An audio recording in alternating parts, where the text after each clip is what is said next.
Tapi yang ingin kita bahas di siang ini adalah apakah orang-orang yang sudah meninggal itu. Ada beberapa poin. Pertama, apakah orang-orang yang meninggal itu merindukan kita? Jadi kalau kita datang ziarah kubur, apakah mereka rindu dengan kita?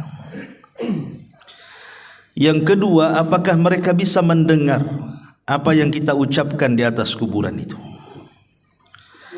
Yang ketiga, apakah kalau seandainya keluarga kita meninggal duluan, kemudian kita menyusul, kemudian ruh kita dengan ruh mereka akan saling menziarahi? Kemudian juga yang keempat, apakah kalau seandainya kita ini sedang tidur, ruh kita keluar dari jasad kita, bisa berjumpa dengan ruh-ruh yang ada di kuburan? Karena ada kan orang bercerita, saya ketemu ibu saya.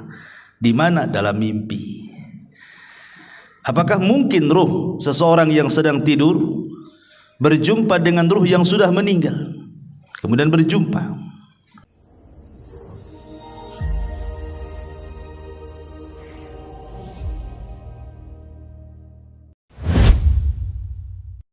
Bismillahirrahmanirrahim. Assalamualaikum warahmatullahi wabarakatuh.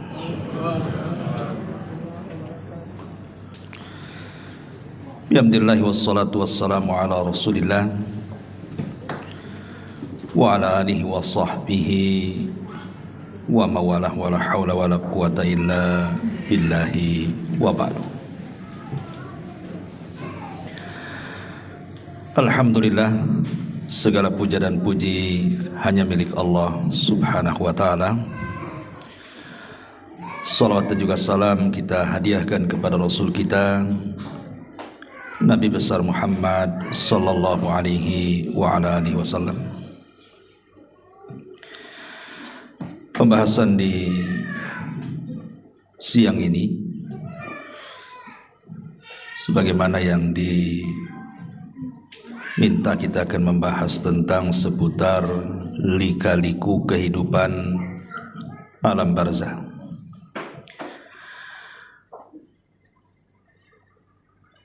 Sesuatu yang harus dipahami dan diyakini adalah kullu nafsin dha'iqatul maut. Setiap jiwa itu pasti mengalami dan disentuh dengan kematian, siapapun dia. Tidak orang baiknya, tidak orang jahatnya, tidak para nabi, tidak pula orang-orang sombong, semua tersentuh dengan kematian. Hatta Namrud sekalipun yang mengatakan di hadapan Ibrahim, ana uhyi wa umit. Kata Namrud, saya bisa menghidupkan dan bisa mematikan. Pertanyaannya, di mana Namrud sekarang? Yang katanya dia bisa menghidupkan dan mematikan, mati juga dia. Artinya tidak ada yang selamat dari kematian.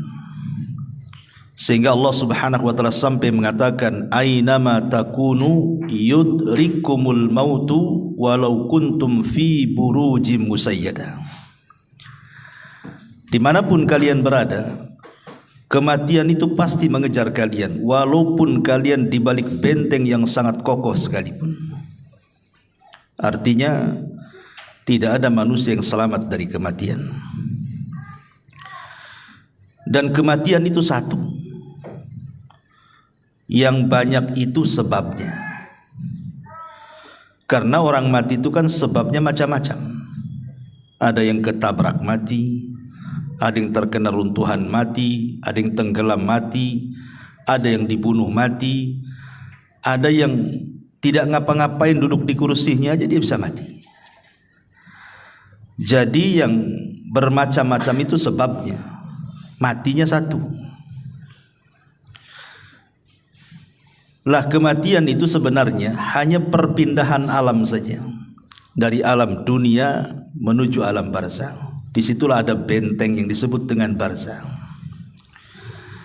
Benteng inilah yang menjadikan kehidupan setelah kematian itu menjadi gaib bagi kita. Makanya tidak bisa kita menembus alam barzakh.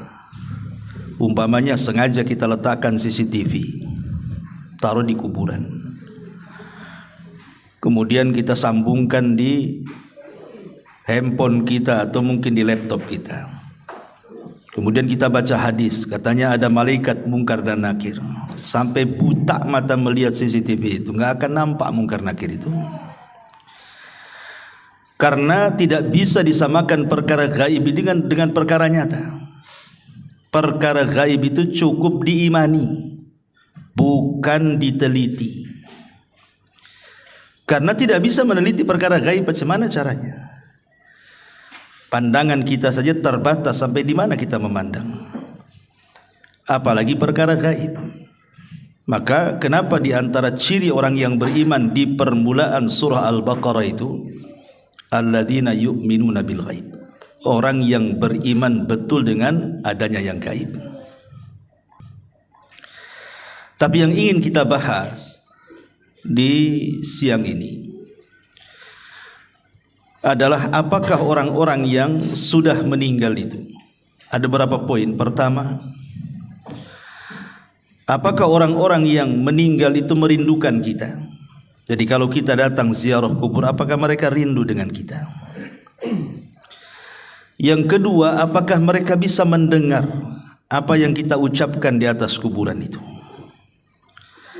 Yang ketiga, apakah kalau seandainya keluarga kita meninggal duluan, kemudian kita menyusul, kemudian ruh kita dengan ruh mereka akan saling menziarahi? Kemudian juga yang keempat, apakah kalau seandainya kita ini sedang tidur, ruh kita keluar dari jasad kita, bisa berjumpa dengan ruh-ruh yang ada di kuburan? Karena ada kan orang bercerita, saya ketemu ibu saya. Di mana? Dalam mimpi. Apakah mungkin ruh seseorang yang sedang tidur berjumpa dengan ruh yang sudah meninggal, kemudian berjumpa? Dan tentu yang tak kalah pentingnya adalah amalan-amalan yang bermanfaat bagi si mayat. Dan apakah juga orang-orang yang sudah meninggal bisa tersakiti dengan kita yang masih hidup? Dan macam-macam persoalan yang kita akan singkap nanti ke depan ini. Ma'asyiral muslimin wal muslimat rahimani wa rahimakumullah. Nabi SAW ketika menziarahi atau ketika mengantarkan jenazah bersama para sahabat, dan jenazah itu sudah dikubur, apa kata Nabi SAW? Istaghfiru li akhikum fa innahul an yus'al, atau istaghfiru li akhikum wasalu lahu at-tathbit fa innahul an yus'al. Kata Nabi SAW, mintalah kepada Allah ampunan supaya orang yang sudah dikebumikan ini diampuni dosa-dosanya, dan mintalah kepada Allah ketetapan supaya dia bisa menjawab pertanyaan mungkar dan nakir alias fitnah kubur. Karena sekarang dia lagi ditanya, kata Nabi. Kemudian kalau kita melaksanakan sholat jenazah, kita tahu bahwa rangkaian sholat jenazah itu ada 4 kali takbir. Takbir pertama baca Fatihah, kan gitu ya. Kemudian takbir kedua baca sholawat Ibrahimiyah. Kemudian takbir yang ketiga membaca doa yang diajarkan Nabi.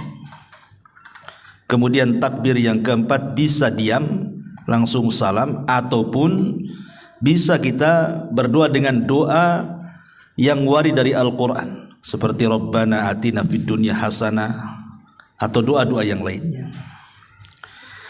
Tetapi yang ingin saya bahas adalah pada takbir yang ketiga, Nabi SAW mengajarkan kepada kita doa-doa yang disunahkan untuk dibaca. Salah satunya adalah Allahumma gfir lahu warhamhu wa'afihi wa'fu anhu wa akrim nuzulahu wa wasi' madkhalahu, dan seterusnya. Ya Allah, ampuni orang ini yang sudah mati, Ya Allah rahmati orang ini, Ya Allah maafkan orang ini, Ya Allah muliakan kedudukannya, Ya Allah luaskan kuburannya, dan begitu seterusnya. Dari dua riwayat ini bisa kita simpulkan bahwa kewajiban kita apabila sedang mengantarkan jenazah dan jenazah itu sudah dikubur, maka ada 3 doa yang dianjurkan seorang muslim dibaca sebelum pulang dari kuburan.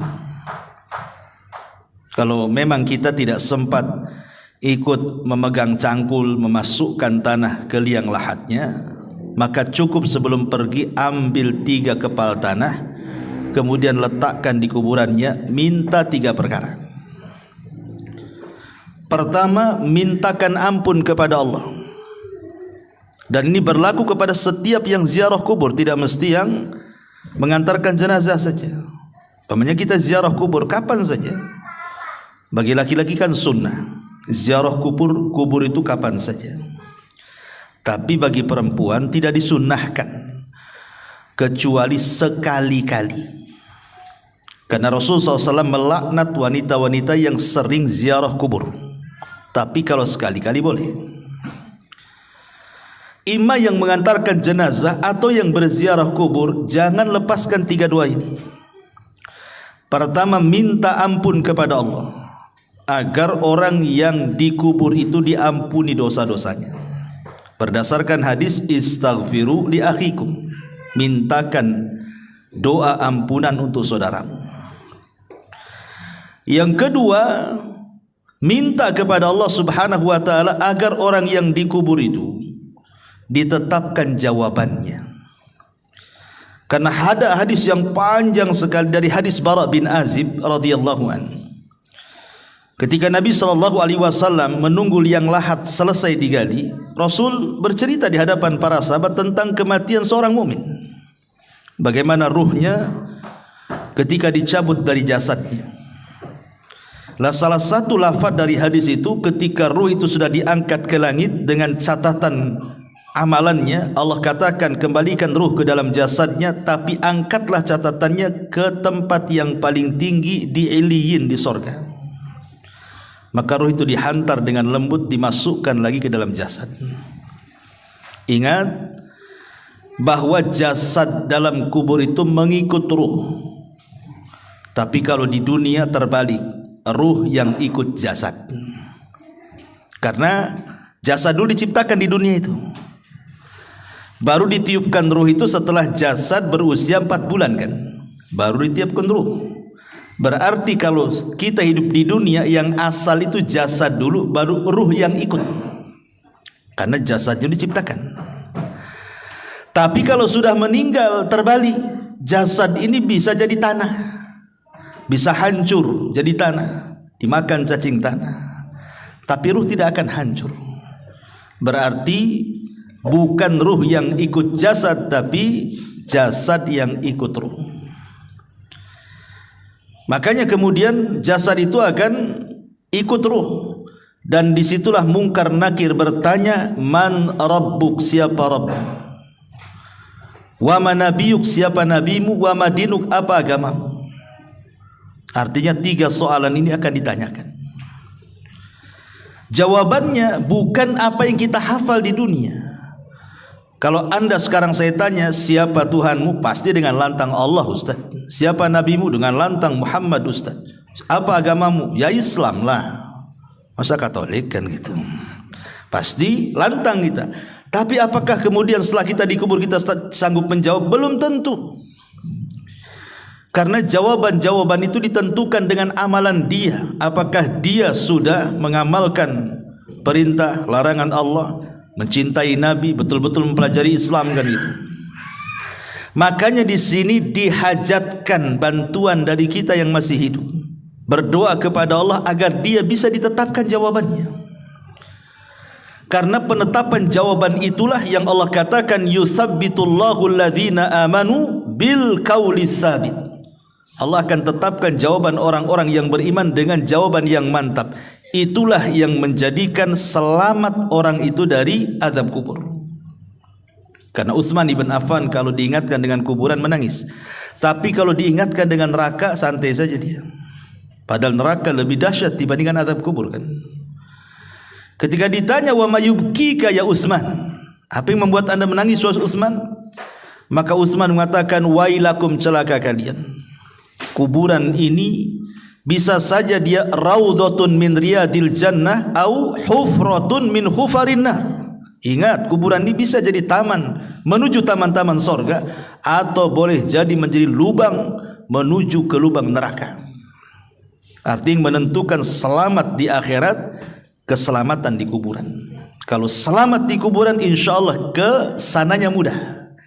Kalau tidak selamat di kuburan, maka dipastikan kesananya lebih sulit lagi. Makanya sebab itulah kita dianjurkan minta kepada Allah agar orang yang dikubur itu dimantapkan jawabannya. Ini yang kedua. Kemudian yang ketiga, berdasarkan doa dalam salat jenazah tadi, minta kepada Allah agar Allah merahmati. Minta kepada Allah satu, agar dosanya diampuni. Minta kepada Allah yang kedua, agar dia dimantapkan jawabannya. Minta kepada Allah yang ketiga, agar Allah memberikan kasih sayangnya. Sehingga dengan kasih sayang Allah itulah Allah akan mengampuni dosanya dan Allah akan memantapkan jawabannya. 3 soalan ini. Kapanpun antum ziarah kubur, minta 3 soalan ini, 3 doa ini. Ya, datang ke kuburan, kemudian ucapkan salam, kemudian mendekat kuburan, dan jangan bakhil, jangan datang ke kuburan itu mendoakan orang yang dikubur itu saja. Pamannya kita menziarahi orang tua kita yang sudah meninggal, jangan difokuskan kepada orang tua kita saja, tapi doakan juga orang-orang Islam yang dikubur di sekitarnya. Makanya ada doa yang diajarkan Al-Quran, Rabbana ighfir lana wa li ikhwanina alladhina sabaquna bil iman. Ya Allah, ampuni akan dosa-dosa saudara-saudara kami yang sudah mendahului kami dengan keimanan. Apa manfaatnya? Kenapa kita tidak fokus saja mendoakan orang tua kita? Kan memang tujuan kita kan menziarah orang tua kita. Kenapa pula yang lainnya kita doakan? Sebab kalau kita mendoakan orang muslim yang dikubur, umpamanya orang muslim ini mungkin ada 1000 kuburan di kuburan kaum muslimin di situ, berarti kita akan mendapatkan pahala 1000 orang yang kita doakan. Itu kalau di kuburan itu ada 1000 kuburan tuh. Kalau 2000 kuburan, berapa banyak kita akan dapat? Kalau seandainya kemudian kita mendoakan bukan hanya kepada yang sudah meninggal, yang hidup pun kita doakan. Allahumma ighfir li hayyina wa mayyitina, atau Allahumma ighfir lil muslimina wal muslimat wal mu'minina wal mu'minat al ahya'i minhum wal amwat, umpamanya. Ya Allah, ampunilah dosa-dosa orang mukmin laki-laki, orang mukmin perempuan yang hidup dan yang mati. Yang hidup berapa? Siapa yang bisa ngitung yang hidup? Satu kota Batam aja kita tidak tahu berapa jumlahnya. Satu Kepri lagi, satu dunia lagi. Berarti kita dapat pahala itu sebanyak jumlah orang Islam yang kita doakan yang hidup. Loh, yang mati. Berapa jumlah yang mati? Itu manfaatnya kita mendoakan orang-orang yang beriman di sekitarnya itu, supaya kita dapat pahala juga. Itu masalahnya. Masuk bakhil orang tuanya kiri kanan, ngapain saya doakan katanya. Enggak begitu. Karena orang muslim itu kal jasadil wahid, seperti jasad yang satu, baik ketika hidup ataupun ketika mati, saling mendoakan. Lah di antara adab doa itu adalah mengarah kiblat, bukan ngadap kuburan, bukan ngadap maisan, bukan. Mana arah kiblat? Pemain kuburan sebelah sini, arah kiblatnya ke sana. Jangan ngadap kuburan, ngarahkan ke kiblat. Ya, karena adab doa itu harus mengarah ke kiblat. Walaupun ada khilaf di antara ulama apakah kiblat doa itu ke langit, maknanya kita negakkan ke atas begini, ataukah ke arah kiblat yang dimaksud Ka'bah. Ini memang jadi khilaf ulama. Tapi menghadap kuburan tidak boleh, karena kuburan bukan kiblat. Ya, kiblat itu ke Mekah atau ke langit gitu ya. Baru di situ kita meminta kepada Allah Azza wa Jalla, ya Allah, kalau memang dia orang tua kita, kita katakan, ya Allah, ampuni kedua orang tua saya. Ya Allah, tetapkan jawaban kedua orang tua saya. Ya Allah, berikan rahmat kepada orang tua saya. Dah selesai. Habis itu kita doakan saudara-saudara kita. Ya Allah, ampuni saya, orang tua saya, dan orang-orang Islam dimanapun, baik yang hidup ataupun yang mati di sini atau di mana saja di dunia ini. Itu berapa banyak kita ini pulang dari kuburan dapat pahala tuh. Ini adab yang pertama, ya, bahwa kita disuruh untuk mendoakan mereka. Yang kedua, apakah orang-orang itu merindukan kita? Pemain kita ziarah kubur kepada kedua orang tua kita. Apakah kedua orang tua kita itu rindu dengan kita? Senang kalau melihat kita di situ. Ini terjadi silang pendapat di antara ulama kontemporer atau ulama mutaqaddimun. Kalau saya mendengar fatwa daripada Syekh Shalih Fauzan, saya lihat di YouTube, ketika ditanya apakah orang yang datang ziarah kubur, ketika datang kita ke kuburan itu, orang-orang yang dikubur itu senang dengan kedatangan anaknya ketika menziarahi orang tuanya, maka kata beliau, iya, senang mereka dengan kedatangan kita. Tetapi senang di sini bukan menatap wajah kita, oh nampak sehat anaknya, alhamdulillah, bukan itu maksudnya. Yang dimaksud senang itu karena mereka menanti doa-doa kita. Jadi mereka itu menanti doa-doa kita, bukan karena ziarah kuburnya. Karena ziarah kubur itu manfaatnya bukan kepada orang yang mati, tapi ziarah kubur itu manfaatnya kepada orang yang hidup. Pada kita ini, kalau antum ziarah kubur, ibu bapak ziarah kubur itu manfaatnya untuk kita. Apa manfaatnya untuk kita? Nabi SAW bersabda, kuntu nahaitukum an ziyaratil kubur fazuruha fa innaha tudzakkirukumul akhirah. Dulu kata Rasul, aku larang kalian ziarah kubur. Sekarang boleh. Silahkan ziarah kubur setelah mantap iman para sahabat, karena di zaman itu kan kuburan jadi ajang maksiat, baik kesyirikan ataupun bid'ah. Makanya Rasul melarang, takut para sahabat terseret kepada maksiat. Tapi setelah kokoh keimanan para sahabat, Rasul mengatakan fazuruha, sekarang kalian ziarah kubur silahkan. Manfaatnya apa? Fa innaha tudzakirukumul akhirah, supaya kalian mengingat akhirat, mengingat kematian, dan dilembutkan hati kita di situ. Ingat bahwa dengan mengingat akhirat, mengingat kematian, maka perkara-perkara besar di mata kita menjadi kecil, dan perkara-perkara kecil menjadi besar. Apa maknanya? Kenapa mengingat kematian atau mengingat akhirat itu menjadikan perkara besar jadi kecil? Sebab kalau seandainya Anda ini orang paling kaya, sakaya-kayanya di Batam ini, punya istana, punya tanah, punya kendaraan macam-macam lah, nggak ada orang yang lebih kaya dibandingkan Anda ini. Ketika kemudian datang ke kuburan, melihat kuburan, kemudian berpikir saya juga akan mati seperti dia, apa gunanya kekayaan kalau begitu? Kekayaan apa gunanya? Hidup di istana kalau ingat mati, apa gunanya istana? Mau ditinggal juga.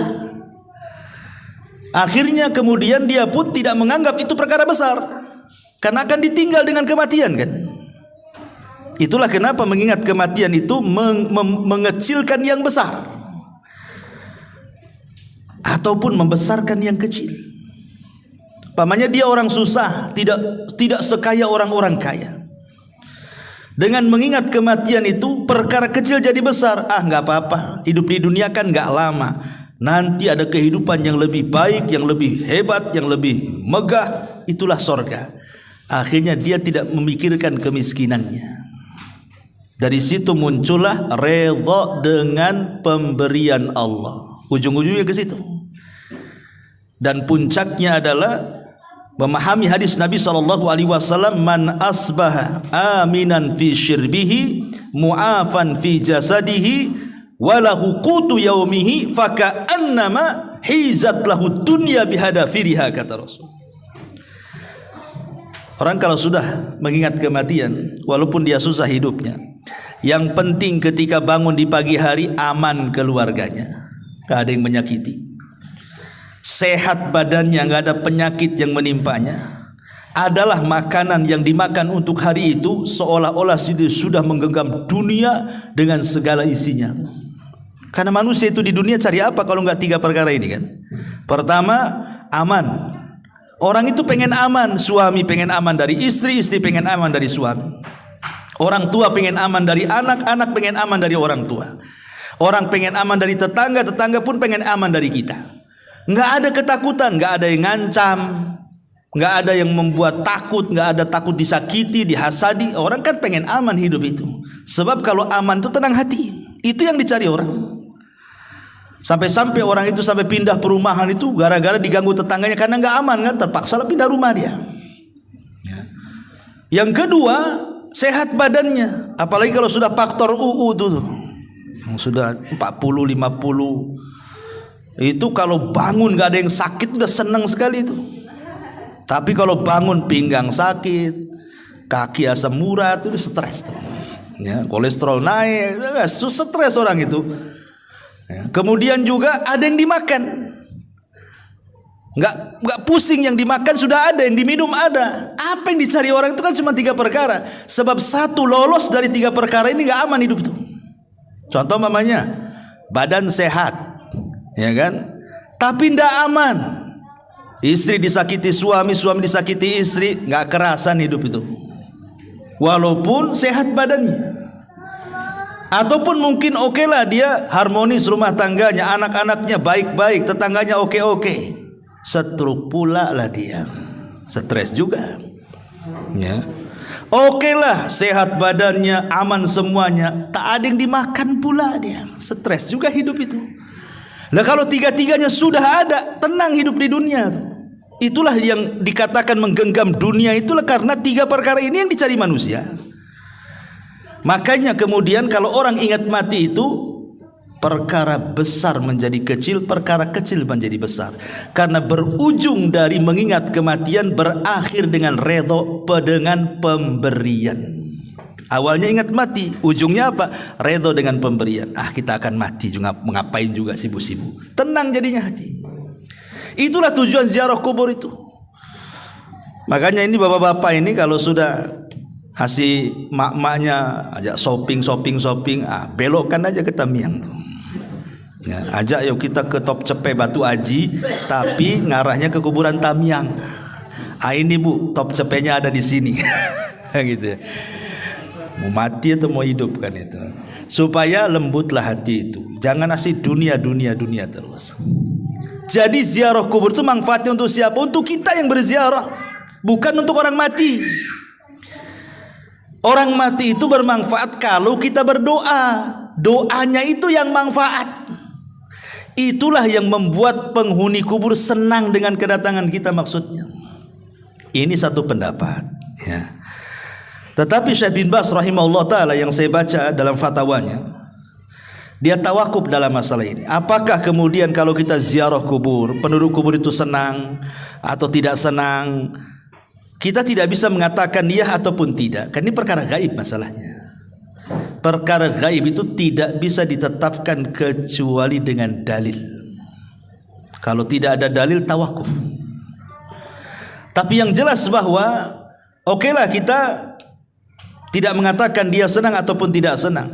Tapi yang namanya doa bagi para penziarah kubur, untuk para penghuni kubur itu, itulah yang disepakati para ulama sampainya pahala kepada orang yang meninggal. Kan amalan-amalan nanti saya jelaskan. Amalan-amalan itu kan banyak tuh yang bermanfaat kepada untuk orang yang sudah meninggal itu. Tetapi dari seluruh amalan itu yang ada 8 tuh ataupun 10 amalan itu, yang disepakati cuma 2. Maksudnya tidak ada khilaf ulama. Kalau kita lakukan pasti sampai kepada orang yang meninggal. Apa itu? Pertama doa, dan yang kedua sedekah. Cuma 2 ini. Ini sepakat. Tidak ada khilaf ulama. Adapun menghajikan orang yang sudah meninggal, korban untuk orang meninggal, baca Quran untuk orang meninggal, ini masih khilaf. Ada perselisihan ulama. Ada yang mengatakan sampai, ada yang mengatakan tidak sampai, wallahu a'lam. Tapi yang disepakati jelas-jelas dalilnya berdasarkan nas gitu ya, doa pasti sampai. Yang kedua sedekah pasti sampai. Kenapa? Karena ada hadisnya. Idza mata ibnu Adam in qata amaluhu illa min thalathin, sadaqatin jariyah. Lihat, sedekah yang mengalir. Kemudian au ilmin yuntafa'u bihi, ilmu yang bermanfaat, au waladin salihin yad'u, anak yang soleh yang mendoakan. Maka sedekah dan doa itu sepakat sampai. Jadi kalau kita ingin ngirim pahala kepada orang yang meninggal, yang jelas-jelas ini berdoa, tidak mesti di kuburan. Doa itu di mana saja akan sampai. Dan jangan diyakini doa di kuburan lebih sampai dibandingkan doa di masjid. Tidak ada keyakinan seperti ini. Justru di masjid ya lebih afdol kalau berdoa, kan udah rumah Allah, tempatnya bersih gitu ya. Tapi ziarah kubur itu, berdoa di situ ada nilai plusnya, mengingat kematian, melembutkan hati, mengingat akhirat. Makanya di antara salam kepada penduduk kuburan itu salah satu lafadznya wa inna bikumul lahikun, kami juga akan menyusul kalian. Kami juga akan sampai seperti kalian. Jadi terjadi silang pendapat di sini ya. Apakah penduduk kuburan itu senang ataukah tidak senang? Ada yang mengatakan senang seperti fatwanya Syekh Shalih Fauzan, ada yang mengatakan tawakuf seperti Syekh bin Baz gitu ya. Ya, kalau ulama dulu yang mengatakan seperti Syekh Al-Imam Ibnul Qayyim dalam kitabnya Ruhiyah, senang. Dan juga gurunya Ibnu Taimiyah rahimahullah mengatakan senang. Mereka senang dengan kedatangan kita. Kemudian kita, karena mereka menanti doa kita, bukan senang ingin lihat wajah kita. Percuma juga kalau kita datang nggak mendoakan, ngapain juga kan begitu. Yang mereka minta itu adalah doa-doa kita kepada mereka. Doa seperti apa? Ya 3 tadi doanya yang didoakan itu. Mintakan ampunan, mintakan ketetapan, mintakan rahmat. Itu 3 doa, habis sudah selesai itu. Itu yang kita minta kepada Allah Azza wa Jalla.